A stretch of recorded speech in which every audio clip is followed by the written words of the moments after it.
India's number 1 varicose veins hospitals ఐబీసీను సంప్రదించండి. మీ నొప్పి లేని ప్రయాణాన్ని ప్రారంభించండి. అందరికీ నమస్కారం. నా పేరు మాధురి. మీరు చూస్తుంది సుమన్ టీవీ నెట్వర్క్. చాలా మంది జాతకాల్లో గజకేసరి యోగం అన్న మాట చాలా మంది వినే ఉంటారు కదా. మరి మన జాతకంలో ఈ గజకేసరి యోగం ఉన్నట్లయితే మనకి ఎలాంటి ఫలితాలు ఉంటాయి అన్న విషయాల గురించి మనకు తెలియజేయడానికి మనతో పాటు ఉన్నారు ప్రముఖ జ్యోతిష్య వాస్తు పండితులు బ్రహ్మశ్రీ నానాజీ పట్నాయక్ గారు. నమస్కారం గురువు గారు. శ్రీమాత్రే. గజకేసరి యోగం ఉంటే చాలా బాగుంటుంది అని చాలా మంది జాతకంలో జ్యోతిష్యులు చెప్పడం విన్నామండి. అసలు ఎగ్జాక్ట్ గా ఏ గ్రహాలు కలవడం వలన ఈ గజకేసరి యోగం అన్నది ఏర్పడుతుంది? ఇది ఉంటే గనక ఎలాంటి డిఫరెన్సెస్ మనం చూడొచ్చు అంటారు జీవితంలో? గజము అంటే ఏనుగు, కేసరి అంటే సింహం అమ్మ. ఇదేంటి చంద్రగురువులు కలిస్తే ఏనుగు సింహం అంటారేంటి అనిపిస్తుంది మనకి. దాని అర్థం ఏమిటంటే, ఇప్పుడు సింహము అడవిలో చూడండి ఎంత లాయల్గా ప్రశాంతంగా వెళ్ళిపోతూ ఉంటుంది. అడవికి రాజు ఎక్కడో అది భయపడుతున్నట్టుగా, పిరికిగా ఉన్నట్టుగా కనబడదు, మంచి లాయల్గా ఉన్నట్టుగా అనిపిస్తున్నాను. ఈ చంద్రగురువులు కలిసి ఉన్నప్పుడు జరిగేది ఏమిటంటే క్లారిటీ ఆఫ్ మైండ్ ఎక్కువగా ఉంటుంది. మనం చూడండి ఫుల్ క్లారిటీతో ఉన్నాం, మనం ఎటువంటి అధైర్యానికి గురవం. అలా అధైర్యానికి గురి కాకుండా చేసేటువంటి యోగము చంద్రుడు గురువు కలిసిన గజకేసరి యోగం. అందుకే దానికి గజకేసరి అని పెట్టారు.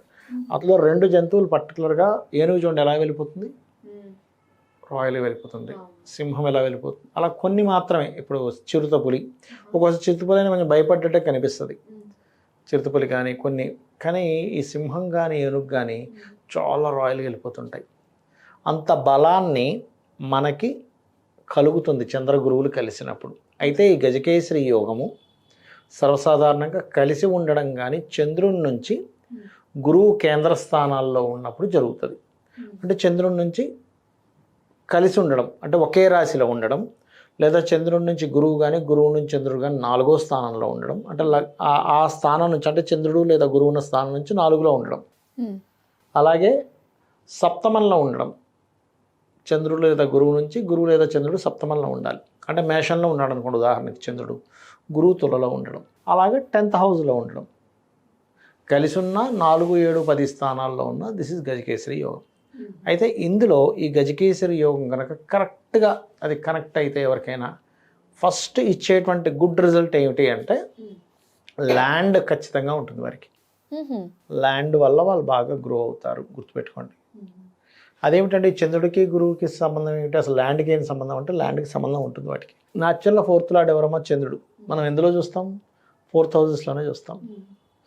ఇప్పుడు ఎవరికైనా తండ్రి గారి యొక్క ప్రాపర్టీ వస్తుంది అని ఎలా చెప్తామంటే 12వ స్థానం. తండ్రి ప్రాపర్టీ రావడం కానీ, వాళ్ళు ఓన్గా ప్రాపర్టీ కొనుక్కోవడం కానీ, ఇంకొంతమందికి అయితే 8వ స్థానం కూడా బాగుంటే తాతగారి యొక్క ప్రాపర్టీ రావడం కానీ 100కి 100% జరిగి తీరుతుంది గజకేసరి యోగం వల్ల. ఇంకా ఎక్కడో వాళ్ళ జన్మజాతకంలో కుజుడు పాడైపోయి, 4th లార్డ్ పాడైపోయి, 12th లార్డ్ పాడైపోయి, అష్టమాధిపతి పాడైపోతే వాళ్ళ పేరు మీద అసలు ల్యాండే ఉండకూడదు ఆస్ట్రాలజీ పరంగా. ఇప్పుడు కొంతమంది చూడండి, నేను మొన్న ఒక జాతకం చూశాను, వాస్తుకి వెళ్ళినప్పుడు ఆయన మాటల్లో ఏమన్నాడంటే, ఏమంటే నేను ఇప్పటికి 13 ఇల్లులు కొన్నాను, కొని అమ్మేశాను అన్నాడు. అయితే మీ 4th లార్డ్ బాగాలేడు ఎక్కడో, మీరు చెక్ చేసుకోండి ఒకసారి, మీ జాతకం చూస్తే తెలుస్తుంది. అలాంటప్పుడు మీ పేరు మీద ఉండకూడదు, మీ మిస్సెస్ పేరు మీద కొంటే మళ్ళీ బాగుంటుందంటే ఆయన అప్పటికప్పుడు ఇచ్చాడు డేట్ ఆఫ్ బర్త్. చూస్తే ఒకటే చెప్పాను, మీకు గృహ సంబంధించింది బాగాలేదు, 4వ స్థానం పాడైంది, మీకు ఎడ్యుకేషన్ కూడా బ్రేక్ అయిందండి అంటే అవునండి అన్నాడు. ఇంకొక విషయం చెప్తాను, మీరు ఇది కరెక్టో కాదు చెప్పండి. అప్పుడు మీ డేట్ ఆఫ్ బర్త్ కాలుకు సంబంధించిన ప్రాబ్లం ఉంటుంది మీకన్నా, ఎందుకంటే మకర లగ్నమై శని నీచబడ్డాడు. శని కాళ్ళకు కారకుడు. ఆయన అప్పుడు చెప్పిన విషయం ఏంటంటే, అవునండి నాకు కాళ్ళలో రాడ్ ఉందండి అన్నాడు. ఆయన లెగ్లో రాడ్ ఉందండి, రాడ్ వేశారు, నాకు యాక్సిడెంట్ వల్ల ఇబ్బంది అవ్వడం వల్ల అన్నాడు. అంటే ఇక్కడ ఎప్పుడైతే లగ్నాధిపతి వెళ్ళి 4th హౌస్లో శని నీచంలో ఉన్నాడో, ఆయనకి ఎప్పుడు కూడా ఆయనకి జాతకంగా నేను చాలామంది చూశాను. చాలామంది అసలు ఎలా అంటే డబ్బులు మొత్తం కూడేసుకొని ఒక గృహం కొనుక్కుంటారు. కొనుక్కున్న తర్వాత వాళ్ళ కష్టాలు మొదలవుతాయి. అవునండి. ఎన్ని కష్టాలంటే ఆ ఇల్లు అమ్మేసే అన్ని కష్టాలు వస్తాయి.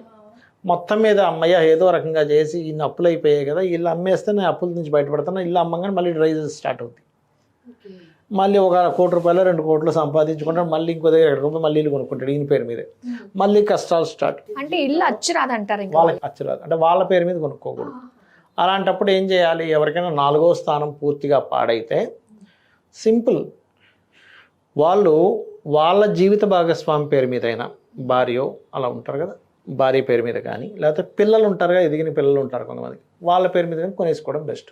అందులో ఎవరికి బాగుంది, ఏమవుతుందంటే మనకి గజకేసరి యోగం అనేటువంటిది 99% మీకు ప్రాపర్టీ యోగం ఇచ్చే యోగం అది, ఇంకా అందులో డౌట్ లేదు. ఎవరికైనా గజకేసరి యోగం ఉంది అంటే వాళ్ళ జీవితంలో 100కి 100% ఎంతో కొంత ప్రాపర్టీని కలిగి ఉంటాడు. అది తాతగారి వల్ల రావచ్చు, 8th హౌస్ బాగుంటే, 12వ స్థానం బాగుంటే తండ్రి సంపాదించి ఈయనకి ఇవ్వచ్చు, 4వ స్థానమే బాగుండి 3వ స్థానం కనెక్టివిటీ వస్తే ఈయన స్వతహాగా స్వయం కృషితో సంపాదించుకోవచ్చు. అయితే ఇక్కడ ఈ గజకేసరి యోగం మాత్రం బలాన్ని ఇస్తుంది దాన్ని కొనుక్కోవడానికి. ఈ గజకేసరి యోగం లేని వాళ్ళు కొనుక్కోరా అంటే 4వ స్థానం బాగుంటే ఓన్గా కొనుక్కుంటారు, కొనుక్కోరని కాదు. కానీ గజకేసరి యోగం ఏంటంటే ఇంక ఈయన కొండేమో అనుకునే అదృష్టం కొద్ది కలిసి వచ్చేస్తుంది. గృహయోగాన్ని అదృష్ట రూపంలో ఇచ్చేది గజకేసరి యోగం. అందులో ప్రధానంగా చంద్రదశలు గురుదశల్లో వస్తే ఇంకా ఈజీగా వస్తుంది. చంద్రదశల్లో కానీ గురుదశల్లో కానీ. కొంతమందికి ఏమంటే నాకు ఆల్రెడీ ఇల్లు ఉంది ఎప్పటి నుంచో, ఇప్పుడు మళ్ళీ నాకు చంద్ర గురు దశలు వస్తున్నాయి, చంద్రుడిలో గురువులో చంద్రుడు ఇట్లా వచ్చాయి అన్నప్పుడు కనీసం వాహనమైనా తీసుకుంటారు ఆ టైంలో. వాహనం తీసుకోవడము లేదా ఇంకొక ల్యాండ్ ఏదైనా కొనుక్కోవడం ఖచ్చితంగా జరుగుతుంది. అయితే ఫస్ట్ ఇది ఇచ్చేటువంటి రిజల్ట్ ఏమిటంటే పీస్ ఆఫ్ మైండ్. ప్రతిదానికి భయపడిపోకుండా చాలా ప్రశాంతంగా ఎటువంటి విషయాన్నైనా సరే వీళ్ళు చాలా కూలంకుషంగా కంగారు పడకుండా మెంటల్గా స్ట్రాంగ్ ఉంటారు గజకేసరి యోగం ఉన్న వాళ్ళు, ఆ ఏనుగు సింహంలాగా. అందుకని దాని పేరు అలా పెట్టారు. నెక్స్ట్ ఈజ్ వీళ్ళ మదర్ కూడా మంచి గైడింగ్ నేచర్ కలిగి ఉంటుంది. చంద్ర గురువులు కనుక కలిసి ఉన్నారు అనుకోండి, ఎవరి జాతకంలో ఛాలెంజింగ్గా చెప్తున్నా, వాళ్ళ జాతకంలో చంద్రుడు గురువు కలిసి ఉన్నారు, చంద్రస్థానాలు ఏమీ పాడవలేదు. అయితే ఇక్కడ ఏంటి, చంద్రగురువులు కలిసిన మాత్రం మనం తీసుకోకూడదు. ఆ చంద్రరాశిలో కుజుడు ఉన్నాడు అనుకోండి, మళ్ళీ మదర్ కొంచెం గొడవ పెట్టుకునే మనిషి అవుతుంది. సో చంద్రరాశుల్లో ఏదైనా పాపగ్రహాలు ఉన్నాయా, చంద్రుడు ఎవరితో కలిసి ఉన్నారు అనే దాన్ని బట్టి వాళ్ళ మదరు, వాళ్ళ యొక్క మెంటల్ స్టేటస్, వాళ్ళకి వచ్చేటువంటి ఆస్తికి సంబంధించింది. ఎందుకంటే న్యాచురల్ 4th లార్డ్ ఈజ్ చంద్రుడు, న్యాచురల్ 12th లార్డ్ ఈజ్ గురువు. కాబట్టి తండ్రి నుంచి వచ్చే ప్రాపర్టీస్ కానివ్వండి, వాళ్ళు ఓన్గా సంపాదించుకోవడం కానివ్వండి, వాటికి బోల్డ్ అంత బలాన్ని ఇస్తుంది. ఇప్పుడు మీరు ఒక వ్యక్తి సంపాదించాలంటే మొట్టమొదటిగా ఉండవలసింది మెంటల్ స్టేట్. మెంటల్గా స్ట్రాంగ్ లేరు అనుకోండి, ఏం పని చేయగలడమ్మా? జాబ్లో స్థిరంగా ఉండలేడు, ఉద్యోగంలో స్థిరంగా చేయలేడు కదా. అందుకని ఈ యోగం దానికి పనికి వస్తుంది అద్భుతంగా. సో గజకేసరి యోగం గురించి అది 4వ స్థానం 12వ స్థానం యాక్చువల్ గా ఉంటుంది అది అని చెప్పేసి అన్నారు.